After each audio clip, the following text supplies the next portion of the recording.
பரிசுத்த வேதாகமம் பழைய ஏற்பாடு யோபுவினுடைய சரித்திரம் 27ஆம் அதிகாரம். யோபு பின்னும் தன் பிரசங்க வாக்கியத்தை தொடர்ந்து சொன்னது, என் சுவாசம் என்னிலும் தேவன் தந்த ஆவி என் நாசியிலும் இருக்கும் மட்டும் என் உதடுகள் தீமையை சொல்வதுமில்லை, என் நாக்கு கபடம் பேசுவதுமில்லை என்று என் நியாயத்தை தள்ளுவிடுகிற தேவனும் என் ஆத்துமாவை கசப்பாக்குகிற சர்வ வல்லவருமானவருடைய ஜீவனை கொண்டு சொல்லுகிறேன். நீங்கள் பேசுகிறது நீதி என்று நான் ஒத்துக்கொள்வது எனக்கு தூரமாயிருப்பதாக.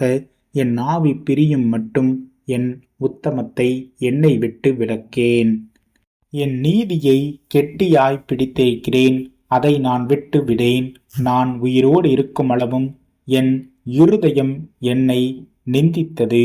என் பகைஞன் ஆகாதவனைப் போலும் எனக்கு விரோதமாய் எழும்புகிறவன் அக்கிரமக்காரனைப் போலும் இருப்பானாக. மாயக்காரன் பொருளை தேடி வந்திருந்தாலும் தேவன் அவன் ஆத்துமாவை எடுத்து கொள்ளும்போது அவன் நம்பிக்கை எங்கே? ஆபத்து அவன் மேல் வரும்போது தேவன் அவன் கூப்பிடுதலை கேட்பாரோ? அவன் சர்வ வல்லவர் மேல் மனமகிழ்ச்சியாயிருப்பானோ? அவன் எப்பொழுதும் தேவனை தொழுது கொண்டு இருப்பானோ? தேவனுடைய கரத்தின் கிரியையை குறித்து உங்களுக்கு உபதேசிப்பேன். சர்வ வல்லவரிடத்தில் இருக்கிறதை நான் மறைக்க மாட்டேன். இதோ நீங்கள் எல்லாரும் அதை கண்டிருந்தும் நீங்கள் இத்தனை வீண் எண்ணம் கொண்டு இருக்கிறது என்ன?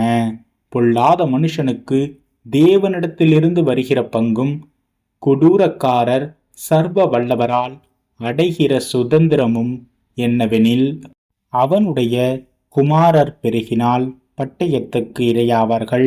அவன் கற்ப பிறப்புகள் ஆகாரத்தினால் திருப்தியாவதில்லை. அவனுக்கு மீதியானவர்கள் செத்து புதைக்கப்படுவார்கள். அவனுடைய விதவைகள் புலம்புவதில்லை.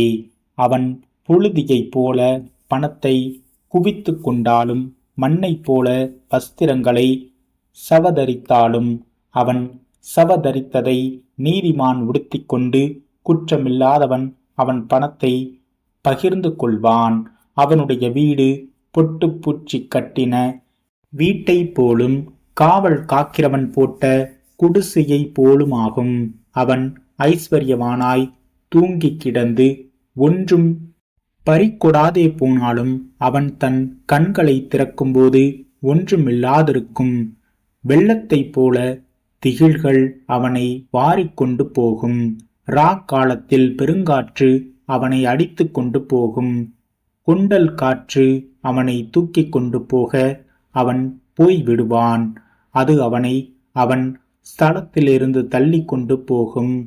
அவர் இவைகளை அவன் மேல் வரப்பண்ணி அவனை தப்ப விடாதிருப்பார். அவருடைய கைக்கு தப்பியோட பார்ப்பான்.